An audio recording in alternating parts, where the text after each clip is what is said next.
How can I and we as people help with the Australia fire? Asking a serious question. You are Locked On Fantasy Basketball, your daily fantasy basketball podcast, part of the Locked On Podcast Network, your team every day.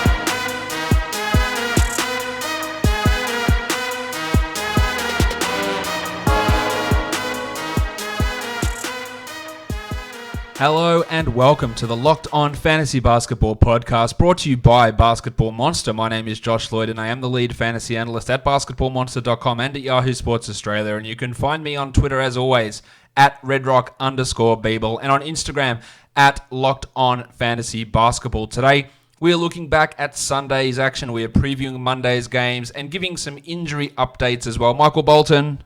Let's get to it. Let's get to it indeed. Now, the quote at the start of the show, normally I don't reveal who says that quote until the name at the very end of the podcast. For everyone wondering what the name is that I say at the end of the show, that's what it is. That was Andre Robertson tweeting that out. Now, multiple people have asked me, and I appreciate everybody asking me about these fires here in Australia. Number one, thank you for that. Number two, yes, I am safe. My family is safe.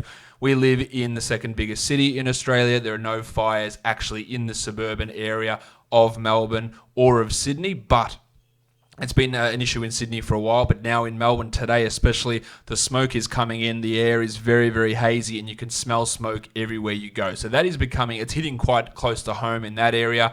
I know that my son's got to travel rurally in the next week for a tennis tournament, and there's fires around there, so we're a little bit concerned about how that works. But there are some devastating fires going on in Australia. You would have seen the coverage from it. The smoke has travelled all the way from here over to New Zealand, which is a long way away. It's covering multiple areas of the country. 20 plus people have died so far. Millions of wildlife have been wiped out. Houses lost all over the place. The temperature here it's actually raining here today, weirdly enough. The temperatures have been out of control. The wind is crazy. This place is so dry. We are not in any danger, I don't think, really at any point of having any fires here where I live, but that doesn't stop the devastation going on in this country. And for anyone who does want to help, I will tweet something out in terms of charity links. Now, the two main ones that I know of in terms of donating directly to the firefighters, the CFA here in Victoria or the RFS in New South Wales, but there are other ones in other countries. A terrible fire in South Australia wiped out a huge portion of the koala population in Kangaroo Island. Queensland's having their own issues as well. So there are fires all over the place. You can donate to the Red Cross as well for humanitarian type aid. There are plenty of food drives and canned food drives and that sort of stuff going on across the country. I will tweet that sort of stuff out as well. I know Candace, what's her name? Celeste Barber doing a huge fundraiser, raised over $20 million. You can go check her out on Facebook. Michael Beveridge is doing a fundraiser at the moment as well. You can go follow him and donate some money there, or donate directly to these charities. But there's plenty of ways that you, especially those of us in Australia or overseas, if you feel the humanitarian need to or desire to help out the people here who are really doing it tough, there are plenty of ways to do that, and I'll tweet out some information about it. But again, I am safe. Thankfully, me and my family are all fine. But there's obviously plenty more in this country who aren't, and it's going to take a very long time for everybody to recover from that. My best wishes and thoughts go out to everybody who has been affected by those fires. Now, let's talk some basketball.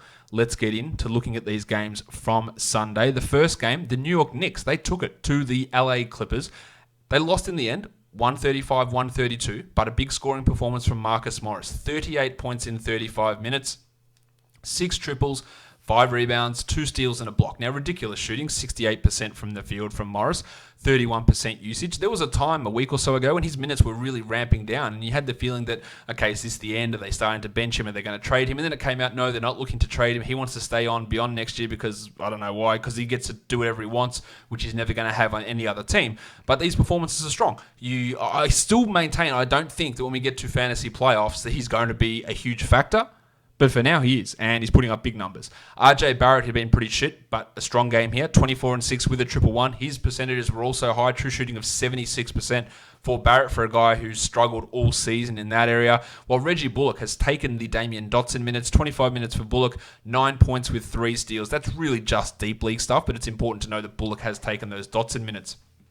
There was no Alfred Payton as he was dealing with the birth of a child. So we had Frank Ntilikina start. He played 28 minutes and had 7, 4, and 5. And Kadeem Allen was also in the rotation because Dennis Smith was sidelined. So don't expect much here from Allen. Well, Kevin Knox played 6 minutes. And Mitchie Robinson, he did not take it from here, but I'll play it anyway. And Mitch Robinson says, I'll take it from here. Quick note as well, Mitch Robinson, the footy player who that clip is referring to, he did a 24-hour live stream on Twitch to raise monies for the bushfires as well. So shout out to Mitch Robinson if anyone saw that Twitch that he did. As for this Mitchell Robinson, that's not a great performance. 8 points with a block. He is still worth a hole, but the numbers have been down a little bit as Miller gave almost not quite a season high, but 19 minutes to Taj Gibson, who played pretty well. Randall, whose numbers were sky high. The shooting dropped off, and that's something we talked about in the Sal High last week, that those shooting numbers weren't going to sustain. They didn't sustain. They'll be somewhere in between, but 16, 8, and 4 is still a pretty strong performance from Randall. For the Clippers, no fun guy Kawhi Leonard. He was resting. I'm not tired.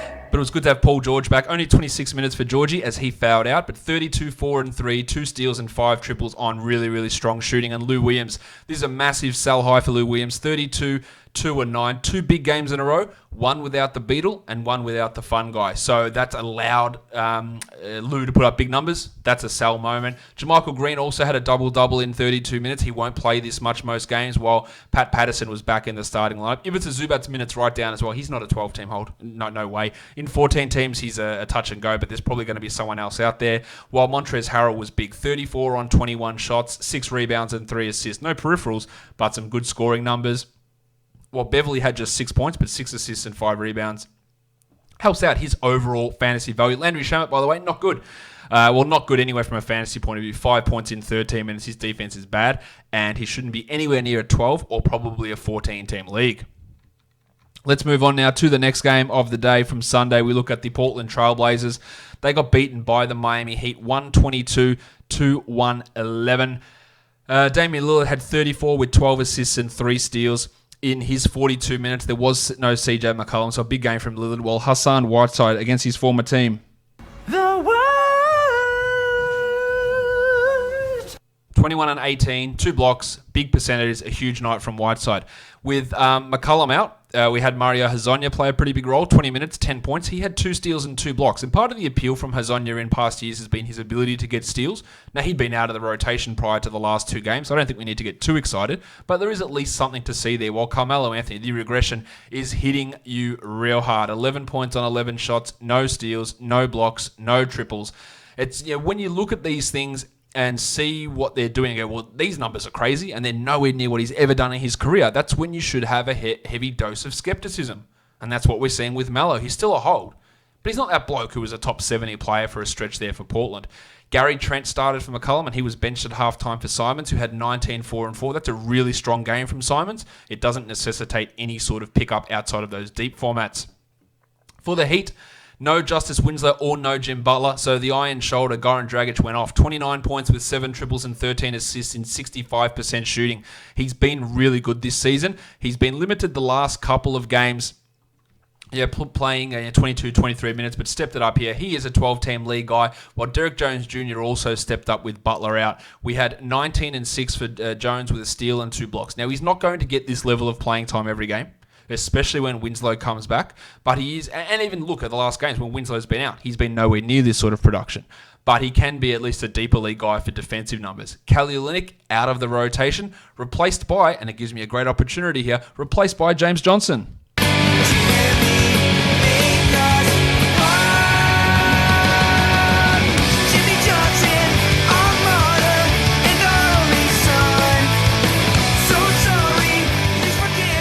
Jim Johnson back in the rotation, 22 minutes, 12 and 6, 2 threes, 2 assists, and 2 blocks. We know this guy can put up numbers when he plays. He's a little bit on the older side now, and I wouldn't be relying on this for anything else outside of deeper leagues, but Olynyk's minutes have been trending away, and Johnson stepped in today. Now, that could be a factor of Butler and Winslow being out as well, and he might not play when they're back. Most likely he doesn't, but that is at least worth mentioning. Well, Kendrick Nunn, 14, 2, and 5 in 28 minutes. You can't even get it done with Butler out. He is not going to last as a 12-team league guy, nor is Tyler Hero pretty clearly 11, 5, and 3 in his 28 minutes. And Dunk Robinson, only a 3-point streamer, in my opinion. Let us flip it over. Go to the next game. We're looking at the Cleveland Cavaliers and the Minnesota Timberwolves. The Wolves win 118-103. A pretty crazy game where the Wolves were up big, and then the Cavs came back, and then the Wolves ended up winning by 15. No Towns, but we did have the return of Treveon Graham, Jeff Teague, and Andrew Wiggins. Now, Graham returned and didn't play, so that's really interesting as what they do with this rotation. While Towns is out, Jeng's a must roster. 22, 13, and 6 with 4 blocks and 4 threes. He is really good. Now, I don't know if they're going to be able to find time to play these two guys together. But Jeng should be rostered now, and then let's see what happens. He's not going to be able to get 25 a game, though, as we move forward. Shabazz Napier, this was encouraging. 30 minutes, 21.7 assists. Now, the fact that he got 30 minutes and Teague played 17 is worth noting. Will that be just because Teague's returning from the knee injury? Because the games prior to Teague's knee injury, it was 22 minutes for Napier and 29 minutes for Teague. But go and grab Shabazz and see what happens. Now, is Teague a hold? Probably still is, but it's most likely going to be going down for him as the season progresses. It was also a pretty good game from Jarrett Culver. 14 points, 3 assists, 4 steals, and 2 blocks, and hit his shots. Will he remain in that rotation over Treveon Graham? He probably should. His defensive numbers have been encouraging. They've been impressive, in fact. He's worth at least a 14-team league ad. Wiggins had 15, 7, and 4. Well, Covington, this is a very Bob Covington line. 15, 4, and 2 with 4 steals and 4 threes. Naz Reid played more minutes than Noah Vonleh, so that's worth looking at. While Keelan Martin got those backup minutes over Treveon Graham, and Josh Okogie's regression continues, and he doesn't look good at all at the moment. On to the Cavs. Kevin Porter suffered a knee injury in this game. It didn't look great. Lots of sort of back and forwards. He stepped in and twisted his knee. The Cavs are calling it a left knee injury, so that's ominous wording. MRI will probably come tomorrow. But then, just as I'm recording this, a report did come out. Just going to see who did report this. Let me just go back and double check. Here we go. Tom Withers saying his knee was not wrapped or immobilized when I saw him. So maybe that's some positive news there for Porter. It had all the bearings of a torn ligament in the knee that would end his season, it's going to be something we watch. Now, if he is out, I think he was going to take over. Look, he started in this game because Kevin Love was resting. I'm not tired. And Tristan Thompson was ill, and Larry Nance was out. But Porter had been getting mid to high 20s in minutes anyway, and I think that was going to push up. But there is a chance someone like Dylan Windler, when he ever returns, gets those minutes. But in this game, it was Dante Exum who stepped up. 24 minutes for Exum, 28 points, 3 rebounds, 2 assists, and a steal. Now, before we get all excited, Exum is not a good fantasy player. He has never been a good fantasy player. This level of shooting came on 30% usage with 85% shooting. 2 of those numbers, actually I only gave you 2 numbers, both of those numbers are just not what Exum does. So this is a real chance that this is fool's gold here for Dante, but he's at least going to get this opportunity, and this sort of a game pushes him into a larger role. Now, if he came out and had 10, 2, and 1 in the next game in 25 minutes, I don't think anybody would be surprised. He just doesn't have a high statistical upside. But if you're looking to roll a dice in a 14-teamer, by all means, try that with Exum. But this is absolute top-end level. Ante Zizic, another guy. Big numbers, 15 and 12 in 25 minutes, but it took no Thompson, no Nance, and no Love for him to get there. He'd been out of the rotation most nights. The Padawan Colin Sexton, you'll be shocked to know he had 2 assists. 19 points and 2 steals makes up for it a bit. While Garland had been playing well but didn't here. 14 points, 2 assists. While the Muppet John Henson, 7 and 11. He made a start for Thompson. Chetty Osman, who'd been playing well prior to this game, did not play well. 7 points in 30 minutes. While Alfonso McKinney got some extra minutes, as did Brandon Knight with all those injuries. McKinney played 21 and Knight played 23. Exum's obviously the one to watch here for Cleveland, but again, my faith in him being able to repeat this consistently is relatively low, I would say. It just seems like it's going to be an unlikely scenario that he's able to do. No, try again. It's an absolutely impossible scenario for him to do that consistently. The next game, the Phoenix Suns, they lost to the Memphis Grizzlies. Of course they did. 121-114. Jonas Valanciunas, 27 minutes for JV, 30 and 8 with 2 blocks and a steal. Really strong numbers. He started off slowly after that foot injury in preseason. Really good here. While Triple J, 15 and 8 with 3 threes and 3 blocks coming into his own also. While Ja Morant, 13, 3 and 7. Not the best Ja Morant night, but pretty strong. Dylan Brooks, 19 points, 5 triples, 30 minutes. We know what he can do. We know he can score like this occasionally. It took 15 shots to get there. He just doesn't do this often enough. While D'Anthony Melton, only 16 minutes. Just give this bloke 23. It's not hard. 8-2 with 2 blocks. That's still enough to be a 12-team league type of a guy, but it's just frustrating, the limits on his minutes. Same with Brandon Clark, who I am holding, who only played 22 minutes, and Jay Crowder. He dominated the Clippers, and then he puts up this shit. 3, 5, and 2 in 25 minutes. This basically is Jay Crowder, though. He is... Sometimes maybe good, sometimes maybe shit. I think he's probably more of a he can be a 12-team league guy, and if you added him, by all means stick. He's probably more of a rock-solid 14-team league guy than a 12-teamer. This is obviously frustrating. For the Suns, Devin Booker, great again. 40 points with 6 assists in 37 minutes. But I want to talk about Phoenix. If you're a Phoenix Suns fan and you think that I'm a hater or whatever, turn it off now. Because this organization is terrible. Like, there's just poor decision made after poor decision. DeAndre Ayton is a center. I said this yesterday or the day before, whenever it was I recorded talking about them. He might come out there and fist pump everyone. Yeah, man, I'm a power forward. I'm going to play as a power forward. You're a center. You are a center, and you are actually a center. And the fact that they caved into his bullshit and played him at power forward, and I said this at the time, I wrote it, I think, on Basketball Monster. Hey, look, they put up okay numbers. They were playing the Knicks. They went up against Memphis here. The Ayton and Baines combination is ridiculous. Your face of the franchise, your outside of Booker, is DeAndre Ayton. So why would you play him out of position? It's not like you don't have someone else who can play at that power forward spot, who is also a young guy in Mikal Bridges. This pairing needs to end. I love Bainesy. There's no point starting a 30-plus-year-old Aaron Baines to, lose games? Baines had 9 and 9 in 26 minutes. I'd be stunned if we see this combination starting for more than a couple more games. And that's going to make Baines a drop. Ayton, he needs to pull his finger right out of his asshole. 14 and 12, 2 blocks, no free throw attempts. The 4 assists are nice. He's a real buy low guy because he can be better than this. But I don't think he's ever going to be a significantly dominant NBA player.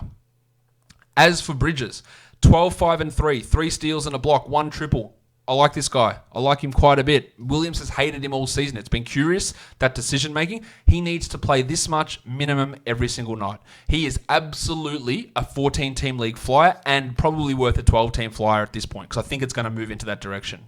Oubre had 17 and 10. Rubio had 9, 3, and 8, while Šarić played just the 6 minutes. Of course, he is a 12 and a 14-team league drop, while Cam Johnson played just 12. His minutes have gone down as well. The core you're looking at here should be Booker, Bridges, Ayton, Rubio, Oubre. The 5 guys who played the most minutes in this game should play the most minutes every game. Sprinkle in some Okobo, give some Cam Johnson. You can give Baines some minutes, but really don't stop overcomplicating things with shit that makes no sense in the modern NBA. I have significant questions about Monty Williams in this organization as a whole, and it was not a good performance from Phoenix in this one to lose at home against the Memphis Grizzlies. All right, let's move on now to the last game of the night. The Detroit Pistons went in to take on the LA Lakers. They put up a pretty good fight, but lose 106-99. More shenanigans with the starting lineup with the Pistons. Sekou Doumbouya started again, but we had the crucifix Christian Wood join him there. They bumped Svi Mykhailiuk back to the bench, and I think that the Wood starting situation is more just to match up against the Anthony Davis, JaVale McGee / Dwight Howard frontcourt. Not sure it's going to be permanent. Now, Wood played 30 minutes and had 11, 4, and 3. That's okay, but it's not great, and Casey doesn't really want to rely on Wood too much, and I think that once Morris and Griffin comes back, and the fact that Doumbouya is in this rotation in a pretty heavy way at the moment, it's going to limit Wood's upside. I'd rather have Sekou than Wood at this point. They should invest more in Sekou. I think he can be a better all-round player than Wood, so if I'm prioritizing one of those guys, it's probably going to be Doumbouya. Drummond had 12 and 18 with 4 blocks. Just an absolutely horrendous shooting night. 2 of 13 for a big man is disgusting. 8 of 9 from the line is strong. And why any NBA team continues to start Tim Frazier, play him only 5 minutes, but what is he even doing in the rotation? It makes no sense at all. The baby shark Bruce Brown should be playing significantly more. Baby shark, 27 minutes for Brown, 6, 6, and 5 with a steal. He's a strong 14-team league guy with some 12-team value. Frazier, his ass should be out of there. Tone Snell, he started at shooting guard. I think he's going to lose minutes to Doumbouya when players get healthy. Only 13 minutes in this game. He did have to leave with a migraine, so that's why his playing time was low. Derek Rose started the second half over Frazier. Like, what on earth is the absolute point of playing Frazier 5 minutes to begin the game and then never playing again? It's ridiculous. Anyway, I'm going to stop going on about that. 28, 3, and 5 for Rose continues to be really strong. Now, his usage is going to drop off when these other blokes eventually return, Jackson and Griffin. They're probably going to be in and out of the lineup, but Rose is still a bit of a sell high type of a player. 10 of 10 from the line, while Mikal had 14 points in 32 minutes, 4 triples and 3 steals. Really strong from him. His minutes are up with Kennard out, not a long-term type of an option. On to the Lakers. Just everyone blocking a million shots here. Anthony Davis, 24 and 11, played 38 minutes. It's a lot of minutes. 8 blocks and 3 steals, ridiculous. LeBron, 21, 14, and 11, fantastic. JaVale had 6 blocks. Dwight Howard had 5 blocks. Big games from all of those big men. Rajon Rondo, he's terrible. I don't know if there's anybody still out there that listens to this podcast or follows me on Twitter or anything that still thinks that Rondo is good. He is not good. He's not remotely close to good. If they do happen to sign Darren Collison, Rondo will be gone. I think he's looking to be out of the rotation anyway. He's not even having that stream value for assists anymore. He's just bad. Avery Bradley hurt his ankle. It looks like X-rays were negative, but we don't know if there's any sort of significant injury here with him. If he is out, Kentavious Caldwell-Pope steps back into that roster or into that lineup or a starting spot, and he gets some deep league appeal here. KCP did hurt his own ankle in this game, but returned 10 points in 26 minutes, while big sexy Alex Caruso had 13, 3, and 3 with 2 steals, and he should just get all of Rondo's minutes every single night. Oh, shout out to the future MVP, Kyle Kuzma, who is not good, not even close to good at this point. 4 points, 4 rebounds, 21 minutes, rostered in 73% of Yahoo leagues. If your team has Kuzma on it and you're in a 12-team league, there's one thing you learn from this podcast this season. Do not have Kyle Kuzma on your roster.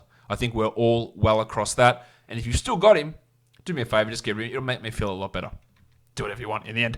All right, let's move on now to look at some injury news across the league. Kyrie Irving, the shoulder injury news, it does not look good for Irving. And I would say at this point, we're 25-75 of him returning this season. He's going to have a cortisone shot, and it's probably going to keep him out a month. I think maybe 2 months. If he has surgery, it's 3 to 4 months, which ends the season. I think if you are not at the top of the standings and you don't have IR, then you probably have to drop Kyrie at this point. It's so frustrating that it took 2.5 months for us to actually hear anything or even give any sort of time frame with Irving's shoulder. But he's dealing with this bursitis. He can't lift his arm over his head. We're looking at probably, I would be floored if he is back before the All-Star break. And I think it is moving towards him being a drop, at least again. He's not scared of playing in Boston. If anyone wants to apologize to me for attacking me for thinking that maybe he was actually hurt in that game, then I'd be free to accept that. Drew Holiday dealing with an elbow contusion. That doesn't appear too serious. Draymond Green going to miss Monday's game with an ankle injury. Nerlens Noel similarly, while Kemba Walker is out again with an illness. And then the injury, Larry Markkinen sprained his ankle. He's doubtful for Monday. Kevin Porter with his knee. The Cavs officials are thinking that they're bracing for some significant time off. I wouldn't be stunned if we're talking a 6 to 8 weeker here minimum for Kevin Porter. That remains to be seen. That's a complete guess, but that's sort of the vibes we're getting here out of the Cavs. And then Avery Bradley hurt his ankle in today's game. We'll see how that one pans out. So let's move across, talk about some DFS now. We're going to be looking at FanDuel pricing for this 9-game slate on Monday. Okay, let's look at this first game now for Monday. Brooklyn going to Orlando to take on the Magic. The Magic are 5-point favorites, and the total here is 210.5. Of course, Jonathan Isaac and Kyrie Irving are out, but Karis LeVert is also out resting. God knows why. He had a thumb injury, not a lower body injury. He played 16 minutes in his return, and that was 2 days ago. So I don't know what the hell the Nets are doing in terms of their resting issue here with LeVert. It's obviously frustrating, but it is what it is. Garrett Temple will get those bulk of the minutes. Timothé Luwawu-Cabarrot will get increased playing time there as well with LeVert sitting down. In this one, DeAndre Jordan's probable with a knee injury, but he looks to be fine to go. At point guard, DJ Augustin's at 4,900. He'd been exceeding that number most nights. I think he's worth at least having a look at in a positive point guard matchup, while Fultz at 5,100 is more of a tournament sort of a guy. Spencer Dinwiddie's up at 7,800, and the numbers for him recently have been a little bit down, but I still think there's really strong floor value in what Dinwiddie's doing with Irving sidelined. Temple's at 4,300. I don't really love that all that much. While Fournier at 56. I think with Isaac out, Fournier is getting a little bit more of an opportunity. Just a couple of extra shots. It's nothing too exciting. And there's absolutely no tournament upside in Evan here. But there is maybe some cash value at that sort of a price. While Terry Ross at 45 is always just a tournament guy who has been playing pretty well lately. At small forward, you got Joe Harris at 5,000. Don't mind that for cash play. Limited tournament value. While Torian Prince at 51. He's really, really inconsistent, and I don't feel keen with him, nor with Wezawundu or Baby Neck Wilson Chandler. For your power forwards, Jarrett Allen, noted power forward who is a starting center. Jarrett Allen is 5,100. DeAndre Ayton would be jealous of that designation. Allen has been really struggling, averaging only 17 points over the last 3 games. The matchup against Orlando is not usually a good one for opposition big men or just players in general because of the slower pace and the good defense. So I'm not sure we really want to get too interested in Allen here. Although, given how poorly he's played, a turnaround at some point is going to come and the salary is coming down. So there is some tournament value there in Allen. Aaron Gordon's at 57. I like that for a nice cash option. Probably limited upside, but pretty strong value. While Ken Birch, Rodion's Kuruks, no thanks. Center, I love Nikola Vucevic at 8,500. He's a 40-point guy almost every night, so that's really, really strong. While Bumba is at $4,000. And Bumba's been giving us about 20 a night. I just don't feel super confident in him, despite how positive a matchup this is for centers when they go up against the Brooklyn Nets. The next game is the Boston Celtics and the Washington Wizards. Kemba Walker is out with his illness, while both Bradley Beal and Jan Mahinmi are questionable for Washington. Now, if Beal is out, that's more minutes for Garrison Matthews, for Jordan McRae, for Troy Brown. If Mahinmi is out, you're going to get Onzej Pasechniks, who gets more minutes there. But with the composer John Williams being waived recently, there is no big man on this team. So we're going to get Admiral Schofield playing power forward minutes, Isaac Bonga and Troy Brown manning the power forward spot. It's going to have to be because there's no one else really to play that position. And then in backup center, they're going to have to play that position as well because if Mahinmi's out, there's no other center on this team. They are absolutely bereft of big men, and waiving Williams after he played 30 minutes is a stupid move. I guess at least you could have waited till one of those injured guys came back because there just is no depth there in that front court. At point guard in this one, Wanamaker's at 3,500. The matchup's a strong one for Brady. He's more of a tournament guy, but if this game gets out of hand, there could be some extra minutes for Brad with Kemba out. Isaiah Thomas at 4,000 is doing absolutely nothing, averaging just 7 points over the last 3. Yes, there was an injection in that, but his minutes have been down anyway. Ish Smith's been the one carrying this team. 36 points over the last 3, 34 over the last 5, and a $5,300 price tag gives him a level of value. I'm not super confident of him getting back to where he was in those other games, but there's at least something there. At shooting guard, I like Marcus Smart at 49. Now, he shit the bed last game with just 17 points, but he should get back to the 27-30 type mark with Kemba out. While Jordy McRae, 5,600 is a lot for McRae. He was putting up really strong numbers. I think he can get back to that. So I would have an element of hesitancy if Beal plays with going with McRae. If Beal is out, I feel strong about going with him. As for Beal at 8,100, probably going to be a fade given the leg injury and the blowout risk here, while Garrison Matthews at 3,500. He played 21 minutes last game and had 8 points. He had some big games, no doubt, but there was an element of flukiness about them. The big mitten, Gary Payton, has been atrocious of late, averaging 8 points in 18 minutes in the last 3. At small forward, Jaylen Brown's at 6,900. Giggity!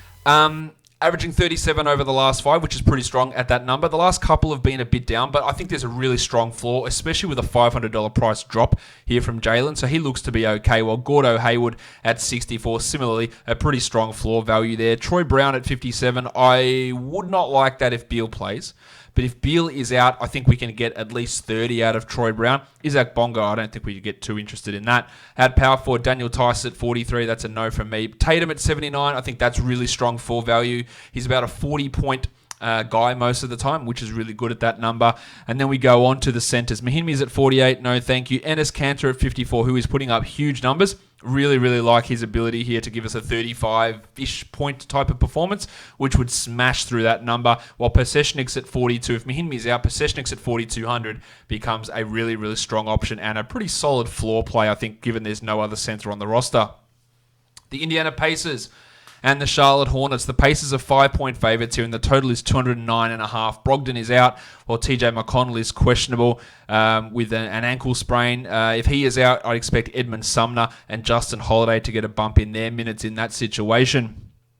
At point guard, McConnell's at 4,200. I don't think we look at that. We do look at Terry Rozier at 6,600, who dropped 47 last time out. He's averaging 33 over his last 5, and the minutes and shot attempts are going to be there for Rozier. As for point guard for the Pacers, 5,600 for Aaron Holiday. No Brogdon. He is a real strong floor play for cash games at that sort of a salary. I do like him quite a bit in that position. Shooting guards, we look at Devontae Graham at 75. Yeah, really, really good floor value in Devontae as well. Even if the shot doesn't go in, he still finds a way to put up enough points to be relevant, and that's all you're really looking for. And then the ability to go for like a 50-pointer because he can occasionally hit shots, and when that happens, then those numbers come in pretty big volume. Other shooting guards, Jeremy Lamb's at 57. Brogdon's absence does help him, so that's something that at least we can have a look at and feel relatively confident with him here. Dwayne Bacon's getting minutes, and Malik Monk as well. Not really keen on them, though. For your small forwards, Tony Warren Jr.'s at 57. Really like the cash value in Warren. He's getting consistent playing time. We know that he scores a lot. Lots to like there with TJ Warren in this one. Miles Bridges, 4,800, has actually exceeded value in quite a few of the recent games. That's a cheap price. The matchup's not a good one for Bridges, but there is value enough to at least consider as a tournament. For your big men, Paul Washington Jr.'s at 55. Love the cash value there for Washo, while Marvin Williams, no thank you, and Domantas Sabonis all the way at 9,300. Now, there's a reason, because he's averaging over 45 points in the last 3. I think it might be just a smidge too high, but it's obviously not a bad one, especially considering the positive nature of the matchup and big men going up against Charlotte. Speaking of Charlotte big men, Bismack Biyombo playing quite a few minutes lately. I'm not massively keen on him as a DFS guy, while Miles Turner's at 59. That's probably a little bit too highly priced for him there. Cody Zeller also not going to be someone who gets too much of my attention. Next up, the Oklahoma City Thunder and the Philadelphia 76ers. The Cock Monster and Jim Ennis, both not on the injury report, but dealing with some illnesses, so there shouldn't be any worry there, but they're not going to have too much of an impact.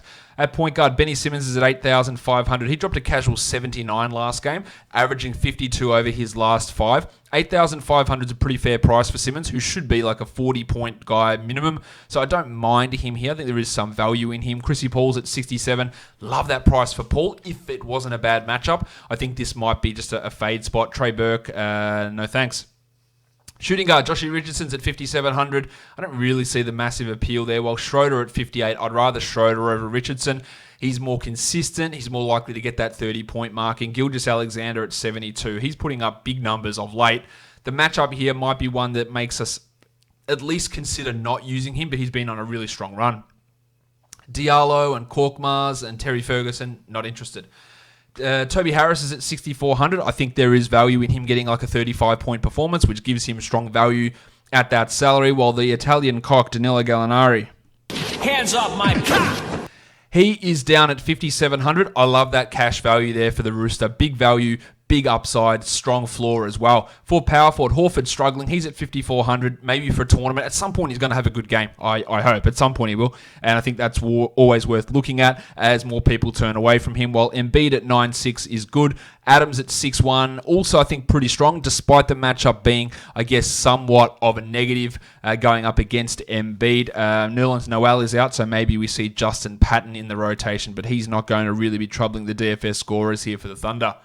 The Denver Nuggets and the Atlanta Hawks. Cam Reddish is questionable. Jabari Parker is questionable. Johnny Collins is questionable. While Damian Jones and DeAndre Bembry are both probable.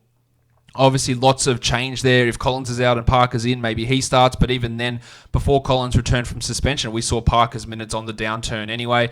If Reddish and Parker and Collins are out, you're going to get more minutes for Bembry and Crabbe and those sort of blokes.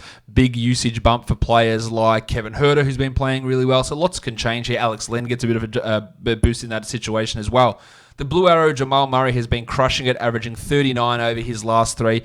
He's up to $7,000, which takes a level of appeal away, but the matchup's a strong one against Trae Young. I don't mind Jamal Murray here. As for Trae Young, he is at 9,100, and he's almost good for 40 almost every night. And that gives him strong tournament type value and cash value. At shooting guard, Gaz Harris. Nice, Gary! I like him more for category leagues with his steal streaming rather than DFS. So at 4,500, I'm not super enticed there. But Fanapants Kevin Huerter's at 5,400, and he's averaging 40 points a game. So yeah, I would be happily going for Fanapants at 5,400. Kevin Huerter, Bembry and Beasley, not too interested. At small forward, DeAndre Hunter is down at 3,900. That's because last game he played 30 minutes and had 0.4 points. That is objectively horrible. Now he can be better than that. He hasn't been. He's averaging 11 points over his last 5, which is absolute trash. But at that sort of a salary, there is some upside value. While Will Barton's at 66. I like the matchup here for Barton. He's probably more tournament than anything else, though. Cam Reddish, nah, I'm good. Power forward, the Baptist is at 7,300. I think Collins can come in and put up 30 plus pretty comfortably. I like him there if he plays. While Millsap at 48 is going to be a fade for me, as is Jabari Parker, Jeremy Grant, while Michael Porter's at 4,200. I just don't have any faith in what they're going to do with the rotation or him shooting 124% as he has been.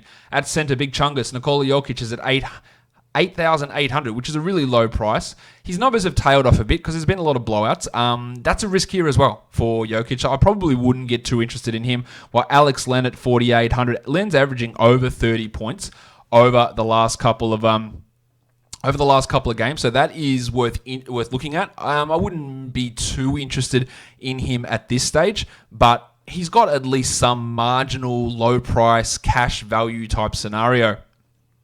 Mason Plumlee, no, don't even know why I bothered mentioning his name. Let's go on to the next game we're looking at here. The Utah Jazz and the New Orleans Pelicans. The Jazz are 3-point favourites. The total, Richie Benno? 2 for 222. Yes, it is. Drew Holiday has popped up on the injury report with an elbow contusion. He is questionable. If he is out, Josh Hart, JJ Redick, and Kenrick Williams all get a boost, as does Brandon Ingram. At point guard, Lonzo's at 6,300 because he is averaging 48 points over the last 3. And that's probably a high bar to expect him to get to. But he's playing really, really well, and there is some, at least, GPP appeal there with him. Moutier, there isn't. And then you have the shooting guards, like Holiday at 8,000. He's been a bit under that. I think we'd fade it against Utah. Well, the Donovan Mitchell. He's good. He's at 8,100. I'd feel a bit more comfortable using Mitchell at 81 than I would with Holiday at 8,000. Clarkson's at 42. No, thank you. Josh Hart at 42. Really good tournament option in the situation where Holiday is out. While Redick at 4,100, who'd really been struggling until that last game where he hit the winner against the Kings and he had 28 points. At 4,100, I'd only consider it if Drew is out. At small forward, Bojan Bogdanovic is at 5,700. That's quite cheap, but he's also been in a real slump. But this guy's quite streaky. So after a 5-6 game slump that he's been in, I think there is some tournament upside here for Bogdanovic, while Ingles at 54 has also cooled off a bit, but he's got some solid enough cash floor with Conley still sidelined. Similarly, Brandon Ingram's price is probably a little bit too high. 8,400 for a guy that's averaging just 37 over the last 3, but it's not that far off, and if Holiday's out, he'll probably bring that value back. While Etuan Moore could be another player who benefits if Drew is out. $4,000 for Etuan, not someone I'm massively into. Derek Favors is at 6,500. He's playing really well, but that price is a little bit prohibitive to me. Royce O'Neal, no thank you. And then on to the centers. Rudy Gobert is at 8,300. Gobert has averaged 50 against the Pelicans the last 3 times out, averaging 38 in his last 5 contests in general. I think 8,300 might be just a little bit too high for Rudy. The next game that we're going to take a squiz at, we have got up on deck the Chicago Bulls and the Dallas Mavericks. No spread at this point. Lauri Markkanen is doubtful with his ankle injury. And of course, Wendell Carter Jr., Zach LaVine, Chandler Hutchison, Ryan Archer-Jacquino, they're all probable. Adam Makoka is questionable, while Tim Hardaway is questionable for Dallas, and Kristaps Porzingis is out with that knee injury. At point guard, Tomas Satoransky is at 5,400. The Bulls went to a new rotation last game. Of course, it didn't work because Jim Boylan's terrible. But Satoransky at 5,400 played 40 minutes last game. If he plays 40 minutes again, he'll beat that number, but there is a risk there. While Chris Dunn at 5,000 also played 40 minutes as they went to a very tight rotation. I think that Dunn at 5,000 is an interesting tournament option. Kobe White is always just for GPPs, while Doncic is at 11,600. The Bulls have been really good at defending opposition point guards this season. They've got a strong defense. Doncic is at 11.6. He's still averaging 58 over his last 5 and 61 over his last 3. He's always worth considering. Brunson and Curry, if Hardaway's out, maybe you take a flyer there. Same with JJ Barea. But the rotations have been so all over the place that it's hard to pinpoint which guy you want. I think you feel confident about saying that Brunson isn't the guy you want. At shooting guard, Delon Wright, no thank you. Zach LaVine at 79. I really feel good about that. That's a 40-plus type situation for LaVine. And then on to the small forwards. Finney-Smith, no. Justin Jackson's playing minutes, but that doesn't mean anything for him. While Hardaway is at 48. Only be a tournament guy if we happen to hear that he's likely to play. Thad Young at 42. I think he starts and plays 30-plus minutes with Markkanen out. 4,200. He should be able to get you 25, 26 points there, so that's really strong value for Thad. Maxi Kleber at 59 is putting up the good numbers with Porzingis out, and I think it's a really good matchup for Maxi as well, so he's in a good spot. And then you go on to the big men, the centers. Wendell Carter at 58. A lot of minutes for Wendell at the moment. 36 average over his last three. Really like it. Dwight Powell at 57. Very limited upside, I think, for Powell, but not a terrible floor. Still think there's going to be better guys out there, like spending $100 extra and getting Wendell Carter onto your team. The Milwaukee Bucks and the San Antonio Spurs. In San Antonio, the Bucks are 7-point favorites, and the total is 229.5. George Hill, Giannis Antetokounmpo, and DJ Wilson are all probable, while DeJounte Murray missed the last game for personal reasons. He is likely to be back, not on the injury report. Lonnie Walker, the drip, he started last game. Whether he remains starting remains to be seen. I think he will. At point guard, maximum Derek White's at 4,100. No thank you. Eric Bledsoe at 6,000, putting up some good numbers in limited minutes. It's a little bit hard to get too excited, but the matchup is pretty good for him here. Mills and George Hill, no thank you. At shooting guard, the drip himself, Lonnie Walker, minimum salary. Only had 16 points last game in 26 minutes, but he started and played 26 minutes, and he can get hot. So he is a tournament option here. The big ragu, Dante DiVincenzo's at 42. No, thank you. DeMar DeRozan at 76. I do like a lot, as is Chris Middleton at 7,000. Really good value for both of those guys. Forbes and Matthews and Korver, no. Pat Connaughton also out for Milwaukee. At small forward, Rudy Gay's at 42. Yeah, he's so up and down with limited upside. That's a no. 11-4 for Giannis. This could be a blowout. That's the risk there with Antetokounmpo. And he is averaging 51 over the last 5, which isn't quite enough. I'd probably rather spend up on Doncic than Antetokounmpo at this point. But there is still, of course, it's Antetokounmpo. He's good. Aldridge is at 7,800, hitting threes now apparently, averaging 41 over the last 5. The matchup for big men against the Bucks is generally a good one. So I think LaMarcus is someone to look at, while Ersan Ilyasova, not going to work, nor is Trey Lyles. And then at center, Pirtle's at 3,800. Good matchup for Jakob, but the minutes just won't be there, while Brook Lopez averaging 34 over his last 3 at 5,700. He's worth at least considering. There is a lot of inconsistency with what he does, mainly because it's so reliant on block numbers that he's hard to get too excited about at that sort of a price for DFS. The last game is the Golden State Warriors and the Sacramento Kings. No D'Angelo Russell and no Draymond Green for Golden State. So we're going to get big opportunities for lots of different players. For Sacramento, Marvin Bagley is out, while Bogdan Bogdanovic is questionable with that ankle injury. He is doubtful with that ankle injury. At point guard, Corey Joseph at 4,100. No thank you. The lubricant Kai Bowman, he started last game and had 5 points, so that's going to be a strong no from me. De'Aaron Fox at 7,700. Really struggled with his shooting last game, but prior to that, he'd been pretty good. I think this matchup's a strong one for Foxy, so I would be okay with using him. At shooting guard, Bud Hield's at 6,700. Strong floor for Hield. I like him for cash games here, while Damian Lee's at 5,600. I actually think that's a pretty strong cash option as well. Jacob Evans and Jordan Poole, no thank you. At small forward, Ariza at 38 gets a lot of minutes because Bogdanovic is out. That doesn't mean that he's a good play. While Glennie Robinson, the little dog, is a guy that occasionally has big games, but even then, the big ones aren't that big, and I don't really like him. I do like Alec Burks, though. $6,000 for Burks. He had 44 last game. Should have another good opportunity for a big performance, so I'm in on him. At power forward, the triangle Eric Pascal's at minimum salary. I think there's a decent chance that he starts in place of Green. Maybe it's Amari Spellman, maybe it's Marquise Chris, but I think there's a decent chance that Pascal starts. And at minimum salary, we've got to at least acknowledge that. Rashawn Holmes at 6,700, love it. Strong cash floor value. While Nemanja Bjelica at 48 also has strong cash value. Waiting, or with Bagley out, likely that he would start. Spellman really dropped a massive one last time. 45 points in 28 minutes. He's at 4,100. Absolutely a GPP guy with the potential, with the fact that Draymond is sidelined. Harry Giles and Marquise Chris, I'm not going to get too excited there. While Cauley Stein's at 4,800. Disappointing last game. He only played 14 minutes. That should rise up. I think he's at least worth a look in a tournament if they give him back the minutes he had before the injury struck, or the illness, sorry. If we just flick it over to DraftKings to look at some value, Thad Young looks excellent at 37. Pascal, Lonnie Walker, Al Horford, Bojan Bogdanovic, DJ Augustin, Toby Harrison, Marcus Smart, LaMarcus Aldridge, Vucevic, Wendell Carter, Joel Embiid, Eric Bledsoe. They all make up some pretty strong DraftKings options for Monday. Guys, that'll do it for me today. Don't forget, subscribe, Apple Podcasts, Google Podcasts, Stitcher, Spotify, and on YouTube. Leave a comment, give it a thumbs up, share it with your friends, all of that good stuff, guys. We are done here. Thank you so much for listening, everyone. See ya.